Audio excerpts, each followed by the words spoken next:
भारत माता की, भारत माता की, इनकलाब, वंदे। दोस्तों, माननीय सुप्रीम कोर्ट ने मुझे 21 दिन की मोहलत दी थी। मैं तहे दिल से सुप्रीम कोर्ट का शुक्रिया अदा करना चाहता हूं, बहुत बहुत। उन्होंने चुनाव प्रचार करने के लिए मुझे ये मोहलत दी थी। 21 दिन कल पूरे हुए। अब यहां से मैं सीधा तिहाड़ जा रहा हूं। ये 21 दिन मेरे लिए बहुत विस्मरणीय है। मैंने एक भी मिनट खराब नहीं किया। रात दिन 24 घंटे देश को बचाने के लिए प्रचार किया है। केवल आम आदमी पार्टी के लिए प्रचार नहीं किया, सारी पार्टियों के लिए प्रचार किया। बंबई भी गया, भिवंडी भी गया, हरियाणा भी गया, उत्तर प्रदेश भी गया, पंजाब भी गया, जमशेदपुर भी गया। जहां मौका मिला, जहां जिसने बुलाया, उसी के लिए प्रचार करने के लिए गया, देश बचाने के लिए। मेरे सामने देश था। आम आदमी पार्टी इंपॉर्टेंट नहीं है, आम आदमी पार्टी सेकेंडरी है, पहली हमारे लिए देश है। तो मैं दिल्ली के लोगों को कहना चाहता हूं, आज आपका बेटा दोबारा जेल जा रहा है, इसलिए नहीं कि मैंने कोई भ्रष्टाचार किया है,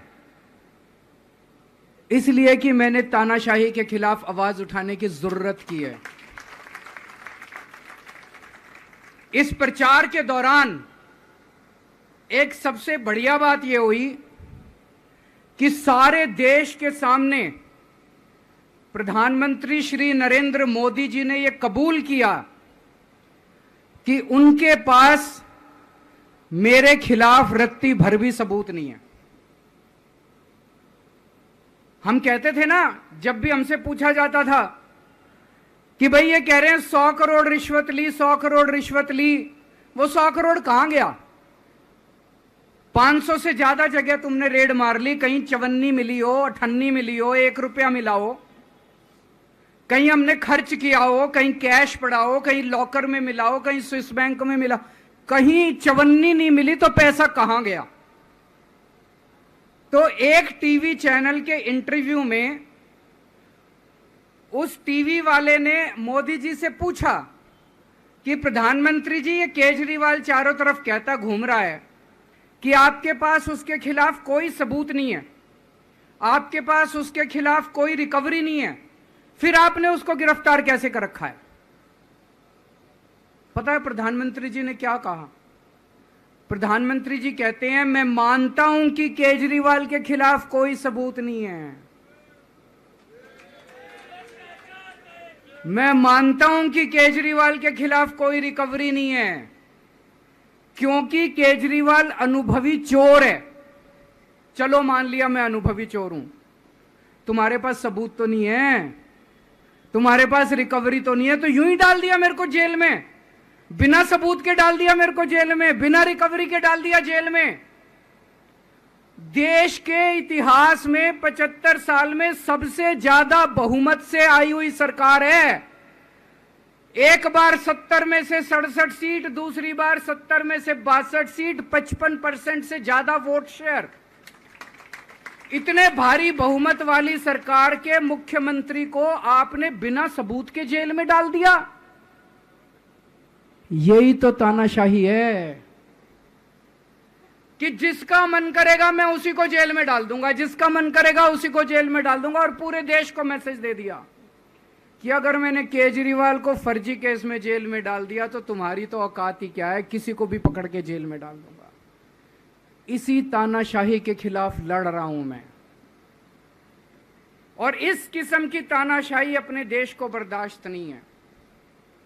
भगत सिंह ने कहा था ना कि जब सत्ता तानाशाही हो जाए तो जेल जिम्मेदारी बन जाती है, सबकी जिम्मेदारी है जेल में जाना, इसके खिलाफ आवाज उठाना।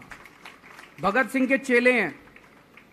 भगत सिंह देश को बचाने के लिए, देश को आजाद कराने के लिए जेल गए थे। भगत सिंह देश को आजाद कराने के लिए फांसी पे चढ़े थे, हम देश को बचाने के लिए जेल जा रहे हैं। इस बार जब जा रहा हूं, मुझे नहीं पता अब मैं कब वापस आऊंगा, मुझे नहीं पता ये क्या करेंगे मेरे साथ जेल में, लेकिन मुझे कोई परवाह नहीं है, जो मर्जी करें। अगर भगत सिंह फांसी पे चढ़ गए, मैं भी फांसी पे चढ़ने के लिए तैयार हूं। मेरे शरीर का एक एक कतरा इस देश के लिए है, मेरे शरीर के खून की एक एक बूंद इस देश के लिए है, मेरे जीवन का एक एक पल देश के लिए है।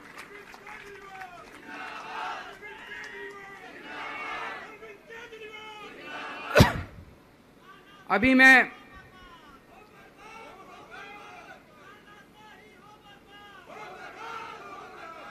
अभी राजघाट गया था सभी साथियों के साथ। महात्मा गांधी की समाधि पे हम लोगों ने श्रद्धांजलि दी। गांधी जी ने इस हमारे देश से तानाशाही का अंत किया था, वो हमारे लिए प्रेरणा स्रोत हैं।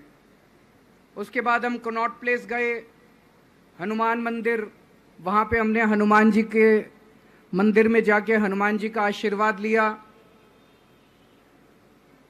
4 तारीख को भी मंगलवार है, भली करेंगे बजरंग बली, करेंगे कि नहीं करेंगे? बोल बजरंग बली की। इनका नाश करेंगे, तानाशाहों का नाश करेंगे। अपने को किसी व्यक्ति विशेष से अपनी कोई दुश्मनी नहीं है, अपनी दुश्मनी तानाशाही से है, तानाशाही बर्दाश्त नहीं है अपने को। तो 4 तारीख को भी मंगलवार है और बजरंग बली का मेरे ऊपर, पार्टी के ऊपर बहुत आशीर्वाद है, देश के ऊपर बहुत आशीर्वाद है। मैं प्रार्थना करने गया था बजरंग बली को कि हे बजरंग बली, मेरे देश को बचा लो। अभी कल एग्जिट पोल आए हैं, मेरे से लिखवा लो, सारे एग्जिट पोल फर्जी हैं, बिल्कुल फर्जी हैं। एक एग्जिट पोल वाले ने राजस्थान में टोटल 25 सीट है, उसमें 25 में से 33 दे दिए उन्होंने बीजेपी को। ऊपर से आया होगा भाई बीजेपी को ज्यादा देने हैं, तो उसने कहा मोदी जी क्या याद रखोगे आप भी, आपको 25 में से 33 दे दिए। तो पूरा का पूरा फर्जी है, पूरा एग्जिट पोल फर्जी है। लेकिन असली मुद्दा ये है, इनको गिनती से 3 दिन पहले फर्जी एग्जिट पोल कराने की क्या जरूरत थी, ये समझने वाली बात है। मेरे को भी समझ नहीं आया, कई सारे लोगों की कई सारी बातें चल रही हैं। एक ये चल रहा है कि इन्होंने मशीनों का घोटाला कर दिया, लेकिन मैंने संदीप पाठक को भी बोला है और मैं सारे इंडिया गठबंधन की पार्टियों को बोलना चाहता हूं, अपने अपने काउंटिंग एजेंट को बोल दो पूरी तरह से सतर्क रहे। आखिरी तक अगर हार भी रहे हैं तब भी उठ के ना आए। कई बार क्या होता है, 1 राउंड में, 2 राउंड में, 3 राउंड में हार गए तो उठ के चले जाते हैं। उठ के नहीं जाना, सबसे लास्ट में रैंडम जितने बूथ होते हैं, ईवीएम मशीन होती है, उसकी पर्चियां पड़ती हैं। उन पर्चियों में से 5% पर्चियां उठाई जाती हैं। उन 5% ईवीएम की मैचिंग वीवीपैट की स्लिप से कराई जाती है।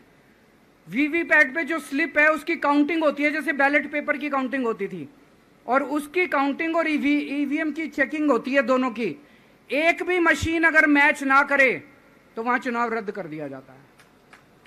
तो अगर आपने ये चेकिंग कर ली वहां पे, तो इसका मतलब फिर ईवीएम का घोटाला हम बचा सकते हैं। फिर ईवीएम के घोटाला अगर कर रखा इन्होंने तो हम उसको एक्सपोज कर सकते हैं।